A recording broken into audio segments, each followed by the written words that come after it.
हे जीवात्माओं, आपने देखा होगा कि कहीं शिव जी का जलंधर से युद्ध हुआ, कहीं बड़े बड़े भस्मासुर राक्षस से युद्ध हुआ। ऐसे अनगिनत अन्य प्रकार के कई राक्षस हुए जिन्होंने स्वयं शिव जी से युद्ध किया। और एक महिषासुर राक्षस जिसे ब्रह्मा विष्णु महेश भी परास्त नहीं कर पा सकते थे, उसे स्वयं आदि शक्ति माता ने मार गिराया। तो ये सब क्या है? हम तो जानते हैं कि इस कलयुग में जो कली या कल्कि दोनों का खेल खेला जाएगा, उसमें क्या कली या कल्कि सर्वशक्तिमान है? ऐसा नहीं है, यह हमारा भ्रम मात्र है। क्योंकि हमें ऐसी मूवी दिखाई गई हैं जिसमें इंसान उड़ता है या उसके पास दिव्य रथ दिव्य हाथी आ जाते हैं या दिव्य शक्तियां आती हैं। हाँ, सिर्फ दिव्य शक्तियां आती हैं, ये अटल सत्य है। वो अपना काम करेंगी, वो किसी को दिखाई भी नहीं देंगी। और ये मिथ्यागृत भाव विचार और भ्रम हमने जो पाल रखा है इस मानव निर्मित शरीर में, ये सब मिथ्या है। ना कहीं कोई हवा में उड़ेगा, ना आपको कहीं कुछ ऐसा देखने को मिलेगा। ये संसारिक क्रियाएं हैं। जब युद्ध स्वयं शंकर जी ने अनेकों लड़े या युद्ध ब्रह्मा विष्णु महेश जी ने लड़े, तो हम तो एक साधारण पुरुष, हम तो एक साधारण इंसान हैं, इस मानव निर्मित योनि में उत्पन्न हुए हैं। हमको तो तुच्छ सेवक बालक समान, कीड़े मकोड़े समान उस अलग निरंजन पिता के हैं। हमको तो पल भर का ज्ञान नहीं, उन्हें दुनिया दिखलाती मुझ मूर्ख को तो पैरों तले का ज्ञान नहीं। तो ये भ्रम को त्यागो। सत्य एवं धर्म की स्थापना में आप हमारा सहयोग दें। हम आपको सत्य एवं धर्म का पथ मार्ग दिखलाते रहेंगे, मोक्ष का यूं ही निरंतर ज्ञान सिखलाते रहेंगे।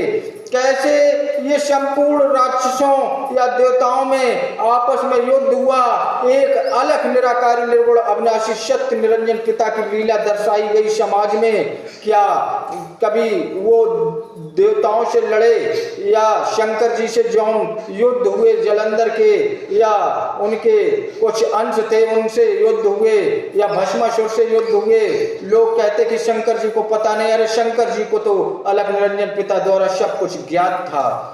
फिर भी लेकिन एक जो नियम, एक कायदा बनाया गया है वो संसार में घटित होगा। जो तुम्हारे जन्म के साथ साथ लेखनी लिख दी गई है, उस लेखनी के आधार पर तुम्हारे कर्म से लेखनी थोड़ी बहुत बदली जा सकती है, लेकिन लिखी विधाता की नहीं मिटी है। लिखी जो है लीलाल करतार काई, तो ये विधाता की जो लेखनी है उसे कोई मेटने वाला नहीं, वो अमिट है। हाँ, कर्मों द्वारा उसे कम किया जा सकता है। इसी सतपथ मार्ग पर जब हम चलेंगे निरंतर और ये भ्रम भ्रांति दिल और दिमाग से बिल्कुल निकाल देंगे, क्या कल्कि जी आएंगे तो क्या संसार में वो तलवार लेके सबको मारने काटते चले आएंगे? ऐसा नहीं है। वो क्यों चाहेंगे कि हम किसी को मारे काटें? वो तो सत्य वचन और सत्य वाणी में बांधने के लिए आए हैं। ये अवतार एक साधारण अवतार है।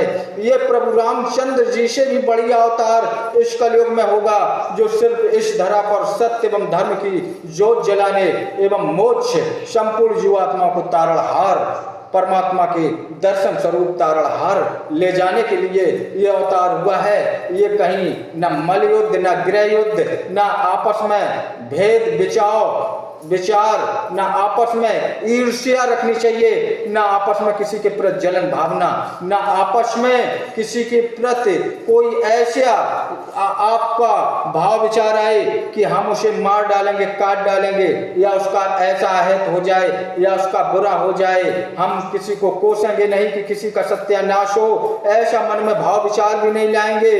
अरे, और न जात पात ऊंच नीच का भेद अपने तन मन हृदय में पालेंगे, न पनपने देंगे।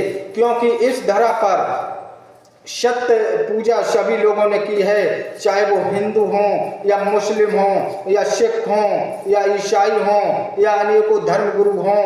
यहाँ आने के बाद हमने धर्म को स्थापित किया, क्योंकि परमात्मा के द्वारा तो एक ही पिता, एक ही माता की संतान इस धरा पे उत्पन्न की गई थी। उसी से श्रेष्ठ का क्रम बाई क्रम आगे बढ़ता चला गया और आज हम एक से अनेकों हो गए। एक से अनेकों होने के बाद हमने बैर भावना मन में रखना शुरू कर दिया और आसरा लगा के बैठ गए कि हम ना कुछ करें, ना कुछ इस संसार में करें और ना धरें, और मुझे बैठा बिठाया खाने को भी मिल जाए। ये भी एक मन में हमने भ्रम पाल रखा है। क्योंकि जब हम अपना कर्म करेंगे, कर्तव्य करेंगे, कर्म के साथ साथ हम सत्य वाणी सत्य वचनों को बोलेंगे, हम सत्य आत्मा हैं ये पहचानेंगे, तभी उस परम पिता के दर्शन स्वरूप को प्राप्त कर सकेंगे। ओम सदाशिव तलोक निरंजन।